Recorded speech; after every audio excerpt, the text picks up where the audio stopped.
حضرت سیدنا علقمہ بن مرثد رحمۃ اللہ علیہ حضرت سیدنا اویس کرنی رضی اللہ تعالیٰ عنہ کے حالات بیان کرتے ہوئے فرماتے ہیں، حضرت سیدنا اویس کرنی رحمۃ اللہ علیہ کے خاندان والوں نے آپ رحمۃ اللہ علیہ کو مجنون سمجھا ہوا تھا اور آپ رحمۃ اللہ علیہ کے لیے اپنے گھروں کے قریب کمرہ بنایا ہوا تھا۔ دو سال گزر جاتے لیکن گھر والے آپ کی طرف توجہ نہ دیتے، نہ ہی آپ کی خبر گیری کرتے۔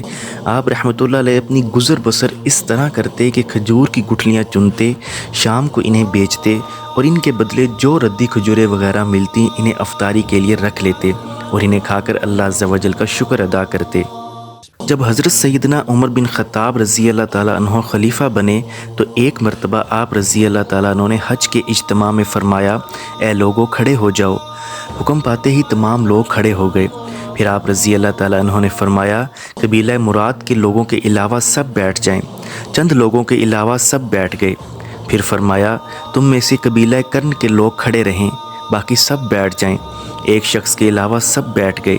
یہ کھڑا ہونے والا شخص حضرت سیدنا اویس کرنی رضی اللہ تعالیٰ عنہ کا چچا تھا۔ امیر المومنین حضرت سیدنا عمر رضی اللہ تعالیٰ عنہ نے ان سے پوچھا کہ آپ قبیلہ کرن کے رہنے والے ہیں؟ انہوں نے عرض کی، جی ہاں، میں کرن ہی کا رہنے والا ہوں۔ پھر آپ رضی اللہ تعالیٰ عنہ نے پوچھا، کیا اویس کرنی کو جانتے ہیں؟ اس نے جواب دیا، حضور، آپ رضی اللہ تعالیٰ عنہ جس اویس کے متعلق سوال کر رہے ہیں وہ تو ہمارے ہاں احمق مشہور ہے۔ وہ اس لائق کہاں کہ آپ رضی اللہ تعالیٰ عنہ اس کے متعلق استفسار فرمائیں، وہ تو پاگل و مجنون ہے۔ یہ سن کر آپ رضی اللہ تعالیٰ عنہ رونے لگے اور فرمایا، میں اس پر نہیں بلکہ تم پر رو رہا ہوں۔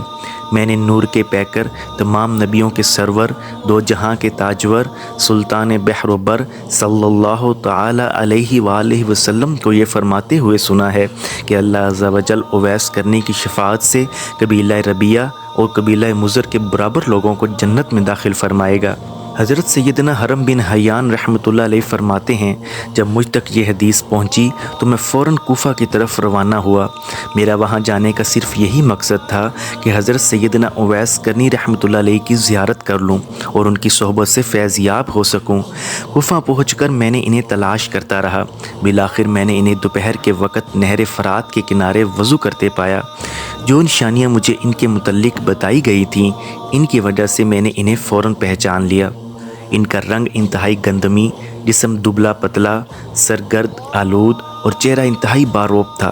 میں نے قریب جا کر انہیں سلام کیا۔ انہوں نے سلام کا جواب دیا اور میری طرف دیکھا۔ میں نے فوراً مصافحہ کے لیے ہاتھ بڑھایا لیکن انہوں نے مصافحہ نہ کیا۔ میں نے کہا، اے اویس، اللہ عز و جل آپ پر رحم فرمائے، آپ رحمۃ اللہ علیہ کیسے ہیں؟ ان کو اس حالت میں دیکھ کر اور ان سے شدید محبت کی وجہ سے میری آنکھیں بھر آئیں اور میں رونے لگا۔ مجھے روتا دیکھ کر وہ بھی رونے لگے اور مجھ سے فرمایا، اے میرے بھائی حرم بن حیان، اللہ عز و جل آپ کو سلامت رکھے، آپ رحمۃ اللہ علیہ کیسے ہیں اور میرے بارے میں آپ کو کس نے بتایا کہ میں یہاں ہوں؟ میں نے جواب دیا، اللہ عز و جل نے مجھے تمہاری طرف راہ دی ہے۔ یہ سن کر آپ رحمۃ اللہ علیہ نے لا الہ الا اللہ اور سبحان اللہ کی صدائیں بلند کیں اور فرمایا، بے شک ہمارے رب عز و جل کا وعدہ ضرور پورا ہونے والا ہے۔ پھر میں نے ان سے پوچھا، آپ رحمۃ اللہ علیہ کو میرا اور میرے والد کا نام کیسے معلوم ہوا؟ حالانکہ آج سے پہلے نہ کبھی میں نے آپ کو دیکھا اور نہ ہی آپ رحمۃ اللہ علیہ نے مجھے دیکھا۔ یہ سن کر آپ رحمۃ اللہ علیہ نے فرمایا، مجھے میرے علیم و خبیر پروردگار عز و جل نے خبر دی ہے، اے میرے بھائی حرم بن حیان، میری روح تیری روح کو اس وقت سے جانتی ہے جب عالم ارواح میں تمام روحوں کی آپس میں ملاقات ہوئی تھی۔ بے شک بعض مومن اپنے بعض مومن بھائیوں کو جانتے ہیں اور وہ اللہ عز و جل کے حکم سے ایک دوسرے سے الفت و محبت رکھتے ہیں، اگرچہ ان کی بظاہر ملاقات نہ ہوئی ہو، اگرچہ وہ ایک دوسرے سے بہت دور رہتے ہوں۔ پھر میں نے ان سے کہا، اللہ عز و جل آپ پر رحم فرمائے، مجھے رسول اللہ صلی اللہ علیہ وآلہ وسلم کی کوئی حدیث سنائیے۔ یہ سن کر انہوں نے فرمایا، حضور صلی اللہ علیہ وآلہ وسلم پر میرے ماں باپ قربان، مجھے نہ تو حضور صلی اللہ علیہ وآلہ وسلم کی صحبت بابرکت نصیب ہوئی اور نہ ہی میں ان کی زیارت سے مشرف ہو سکا۔ ہاں، اتنا ضرور ہے کہ میں نے ان عظیم ہستیوں کی زیارت کی ہے جن کی نظریں میرے آقا و مولا حضور صلی اللہ علیہ وآلہ وسلم کے والدہا والے چہرے کی زیارت کر چکی ہیں۔ میں اس بات کو پسند نہیں کرتا کہ میں اپنے اوپر اس بات کا دروازہ کھولوں کہ لوگ مجھے محدث، مفتی یا راوی کہیں۔ میں لوگوں سے دور رہنا چاہتا ہوں اور اپنی اس حالت پر خوش ہوں۔ پھر میں نے ان سے کہا، اے میرے بھائی، مجھے اللہ عز و جل کے کلام سے کچھ تلاوت ہی سنا دیجئے اور مجھے کچھ نصیحت فرمائیے تاکہ میں اسے یاد رکھوں۔ بے شک میں آپ رحمۃ اللہ علیہ سے صرف اللہ عز و جل کی رضا کی خاطر محبت کرتا ہوں۔ یہ سن کر حضرت سیدنا اویس کرنی رحمۃ اللہ علیہ نے میرا ہاتھ پکڑا اور اعوذ باللہ السمیع العلیم من الشیطان الرجیم پڑھ کر فرمایا، میرے رب عز و جل کا کلام سب کلاموں سے اچھا ہے۔ پھر آپ رحمۃ اللہ علیہ نے سورہ دخان کی یہ آیتیں تلاوت فرمائیں۔ ترجمہ کنز الایمان۔ اور ہم نے نہ بنائے آسمان اور زمین اور جو کچھ ان کے درمیان ہے کھیل کے طور پر، ہم نے انہیں نہ بنایا مگر حق کے ساتھ، لیکن ان میں اکثر جانتے نہیں۔ بے شک فیصلے کا دن ان سب کی میعاد ہے، جس دن کوئی دوست کسی دوست کے کچھ کام نہ آئے گا اور نہ ان کی مدد ہوگی مگر جس پر اللہ رحم کرے، بے شک وہی عزت والا مہربان ہے۔ آپ رحمۃ اللہ علیہ نے یہ چند آیتیں پڑھیں، پھر ایک زوردار چیخ ماری۔ میرے گمان کے مطابق شاید آپ رحمۃ اللہ علیہ بے ہوش ہو گئے تھے۔ جب انہیں کچھ افاقہ ہوا تو فرمانے لگے، اے ابن حیان، تیرا باپ فوت ہو چکا، عنقریب تو بھی اس دنیا سے رخصت ہو جائے گا، پھر یا تو تیرا ٹھکانہ جنت میں ہوگا یا پھر معاذ اللہ عز و جل جہنم میں۔ اللہ عز و جل ہم سب کو جہنم کے عذاب سے محفوظ رکھے۔ اے ابن حیان، تیرا باپ حضرت سیدنا آدم علیہ السلام اور تیری ماں حضرت حوا علیہ السلام اس دنیا فانی سے جا چکے۔ حضرات انبیاء کرام علی نبینا و علیہم الصلاۃ والسلام، حضرت سیدنا نوح، حضرت سیدنا ابراہیم خلیل اللہ، حضرت سیدنا موسیٰ کلیم اللہ، حضرت سیدنا داؤد اور ہمارے پیارے آقا مدینے والے مصطفیٰ صلی اللہ علیہ وآلہ وسلم بھی اس دنیا سے ظاہری پردہ فرما چکے۔ خلیفہ اول امیر المومنین حضرت سیدنا صدیق اکبر رضی اللہ تعالیٰ عنہ کا بھی انتقال ہو گیا، اور میرے بھائی اور دوست خلیفہ ثانی امیر المومنین حضرت سیدنا عمر فاروق رضی اللہ تعالیٰ عنہ کا بھی وصال ہو گیا۔ جب میں نے یہ سنا تو فوراً کہا، حضور یہ آپ رحمۃ اللہ علیہ کیا فرما رہے ہیں؟ حضرت سیدنا عمر فاروق رضی اللہ تعالیٰ عنہ تو ابھی حیات ہیں، ان کا ابھی وصال نہیں ہوا۔ یہ سن کر آپ رحمۃ اللہ علیہ نے فرمایا، مجھے میرے پروردگار عز و جل نے خبر دی ہے اور میرا دل اس بات کی گواہی دیتا ہے کہ ان کا انتقال ہو چکا ہے، عنقریب میں اور آپ بھی اس دنیا فانی سے رخصت ہو جائیں گے۔ پھر آپ رحمۃ اللہ علیہ نے حضور صلی اللہ علیہ وآلہ وسلم کی بارگاہ بے کس پناہ میں درود و سلام کے گجرے نچھاور کیے اور آہستہ آواز میں دعائیں مانگنا شروع کر دیں۔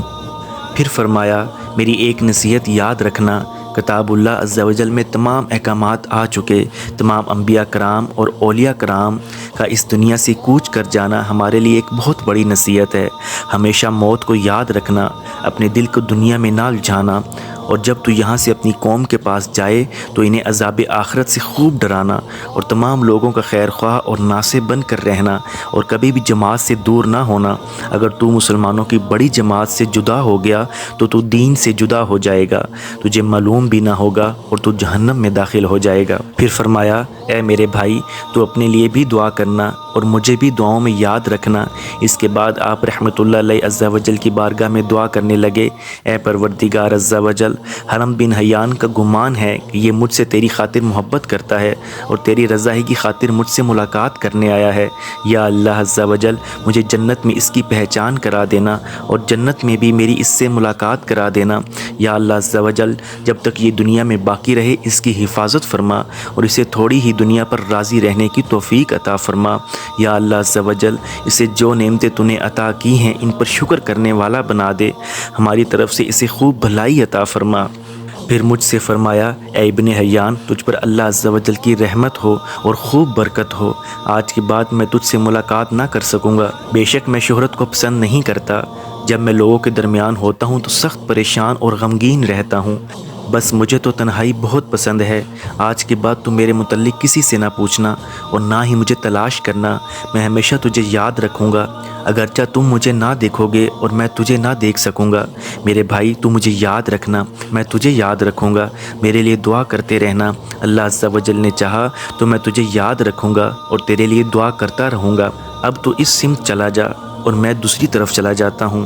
یہ کہہ کر آپ رحمۃ اللہ علیہ ایک طرف چل دیے۔ میں نے خواہش ظاہر کی کہ کچھ دور تک آپ رحمۃ اللہ علیہ کے ساتھ چلوں، لیکن آپ رحمۃ اللہ علیہ نے انکار فرما دیا اور ہم دونوں روتے ہوئے ایک دوسرے سے جدا ہو گئے۔ میں بار بار آپ رحمۃ اللہ علیہ کو مڑ مڑ کر دیکھتا رہا، یہاں تک کہ آپ رحمۃ اللہ علیہ ایک گلی کی طرف مڑ گئے۔ اس کے بعد میں نے آپ رحمۃ اللہ علیہ کو بہت تلاش کیا، لیکن آپ رحمۃ اللہ علیہ مجھے نہ مل سکے، اور نہ ہی کوئی ایسا شخص ملا جو مجھے آپ رحمۃ اللہ علیہ کے متعلق خبر دیتا۔ ہاں، اللہ عز و جل نے مجھ پر یہ کرم کیا کہ مجھے ہفتے میں 1-2 مرتبہ خواب میں آپ رحمۃ اللہ علیہ کی زیارت ضرور ہوتی ہے۔